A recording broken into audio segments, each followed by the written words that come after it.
So Guru Nanak Dev Ji is now asked a question. If this is the correct interpretation of spirituality, if this is where the truth is, if this is what everyone should follow, if from the voice of Onkar all of creation has been created and we're a part of that, then what is the use of following a yogic technique? Why should we follow a yoga master? Most yogis believe that the height of yoga is when you get this spiritual powers, riddhya, siddhya. Like this is how we judge whether we're getting anywhere and progressing anywhere in our spirituality. What's the point of what we're doing then? Guru Nanak Dev Ji responds, Aap Nath Nathi Sab Jaki Riddh Siddh Avra Sad. Nath means the head of the yogic clan. If there is a tribe of spiritual seekers within a yogic tradition, the master of that is called the Nath, and all the students are called the Nathis. So Guru says that this oneness is the master. This oneness is the yogic master, and everything is its follower. Everything is its student. Aap Nath, Nathi Sab Jaki. Everything is your follower, is your divine student. Riddh Siddh Avara Sad. Riddhya and Siddhya are these spiritual powers. Guru says these are meaningless. They're just secondary pleasures, other tastes. They're not the real thing that we're after. These things are just secondary things. Aap Nath Nathi Sab Jaki Riddh Siddh Avra Sad. So Guruji is using this teacher-student analogy that we've already started to work with. What does a teacher do? A teacher gives you an instruction and the students follow that instruction. So Guru is saying that this oneness works in the same way. The oneness commands and everything has to follow. When the oneness says that this is what is going to happen, that is that hukam, that is that command, the instruction, the whole world has to do whatever it has to do in order to follow that instruction. So everything is under that master's command. Aap Nath Nathi Sab Jaki. You are the master and everyone is your student, everyone is your follower. Everything follows the hukam, that divine command. So what should you hold on to? What do you have left to hold on to? If you don't see yourself in control, then what do you have left? Are there any spiritual powers that we can gain? Through meditation, people have claimed a lot of spiritual powers. People have said that they've begun to have a heightened sense of awareness. Some people say that they're able to feel energies in inanimate objects. They're able to feel energies of other people. Some people have said that the saints are able to look at the past and the future. That they're able to gain so much spiritual wisdom that they can see beyond time and space. Guru says none of these things should be things that you strive for. Don't run after these things. Don't aim for these things. If you feel that you've gained any spiritual powers, then the ego can come in and says, I now know how to do this.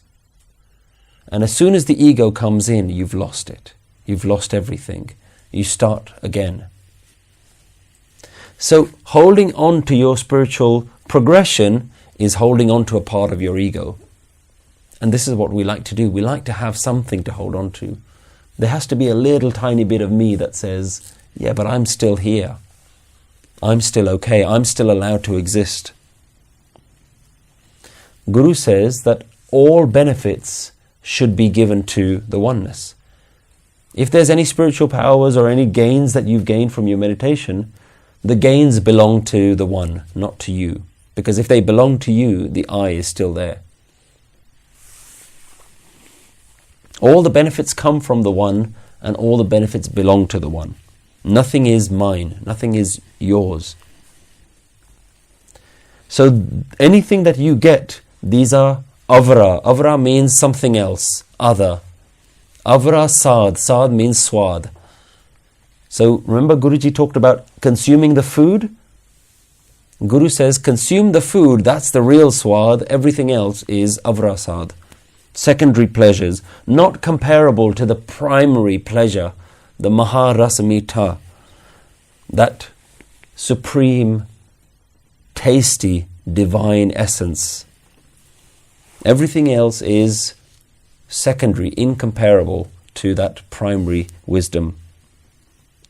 आप नाथ नाथी सब जाकी rhythm सिद अवरा साध संजोग विजोग दोए car चलावे लेखे आवे पाग.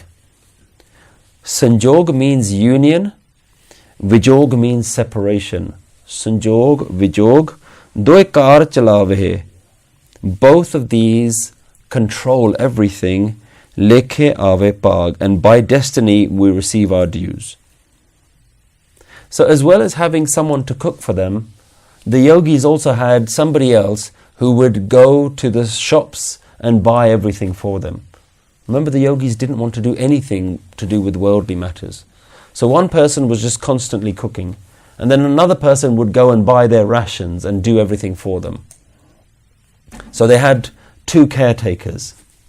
Guru Nanak Dev Ji uses the analogy of the two caretakers because these two caretakers would resolve all the affairs of the yogis. The yogis didn't have to do anything. These two would do everything for them. They would resolve all the affairs. Guru Nanak Dev Ji says, I have something that resolves all my affairs. Sanjog and Vijog. The destiny to receive and the destiny to take away. That's what controls my life. Sanjog, Vijog, doi kar chalave. Kar chalave means to resolve all my affairs, to do everything for me. What is it that's controlling your life? Guru says, what's controlling your life is destiny. Sometimes destiny gives you things, sometimes destiny takes things away from you. You're not controlling your life. You just surrender to destiny.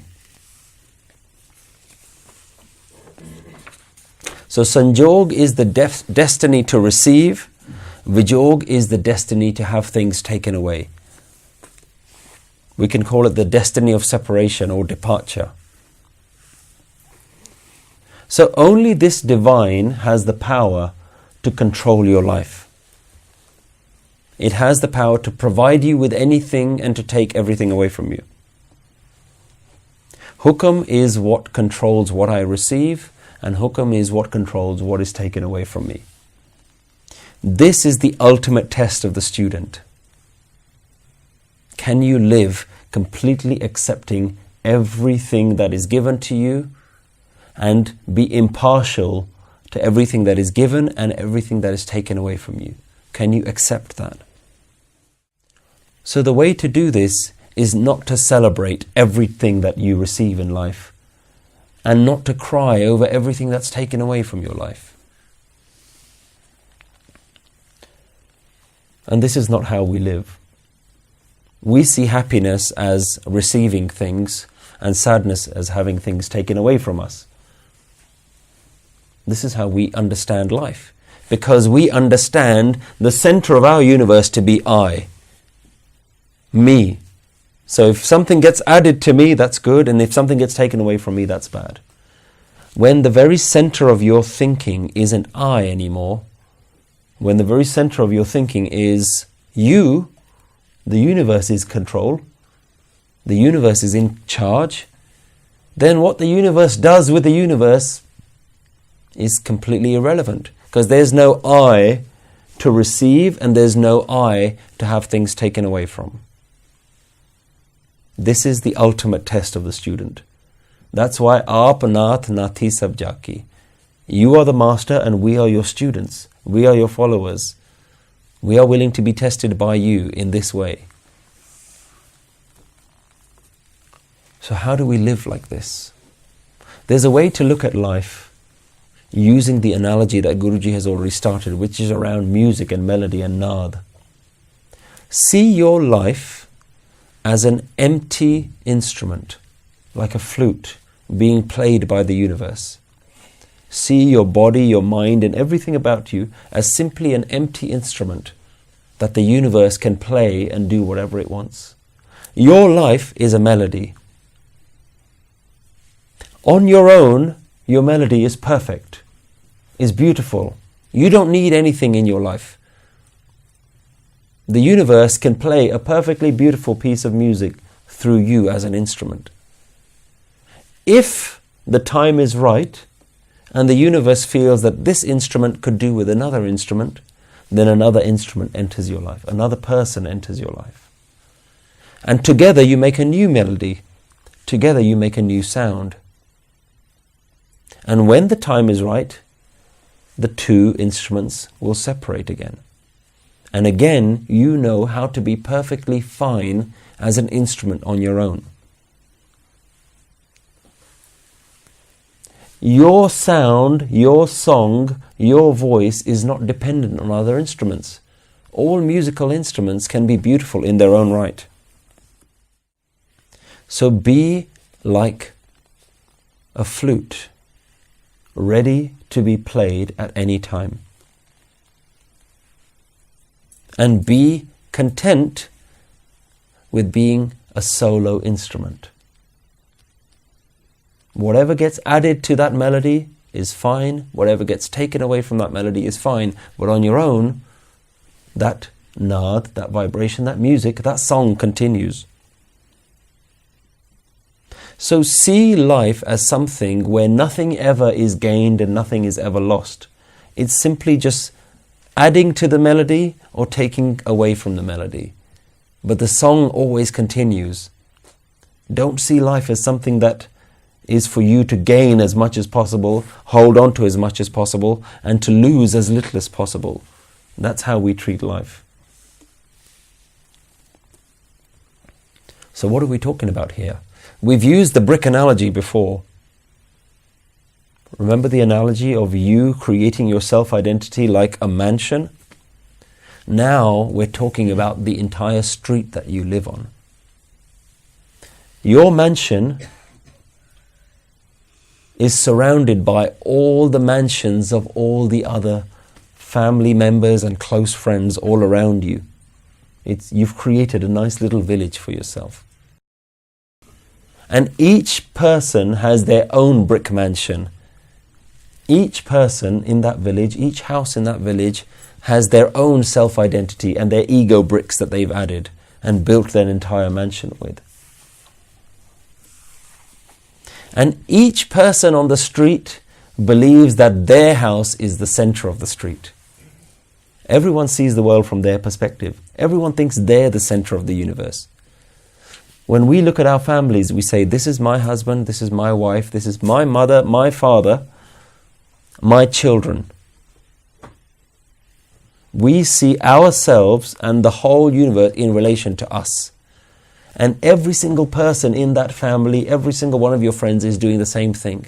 They're seeing the entire universe as them being the center of that universe. Their house is the most important house on the street. From their house, can they understand what the other houses are doing from the perspective of knowing their own house. But every single one of those houses is separate. Every single one of those houses may be close together, but they're all detached houses. No one is joined to somebody else. What we've done is we've built temporary bridges between every house. This is my mother, my father, my husband, my wife, my friend, my enemy. You have bridges with your enemies. You keep them a little bit far away, but there's a bridge between you and them. The bridge that says, I don't want to join them. The bridge that says, I don't want to go in that direction. So the reality is we're not really connected to anyone or anything. We're not connected in any way. And with this wisdom, that's how you begin to realize that you're actually disconnected from everything. Even the ones closest to you, nearest and dearest to you, you have no connection with them. You didn't enter the world with them, and you're not going to leave the world with them. Nobody is connected to you.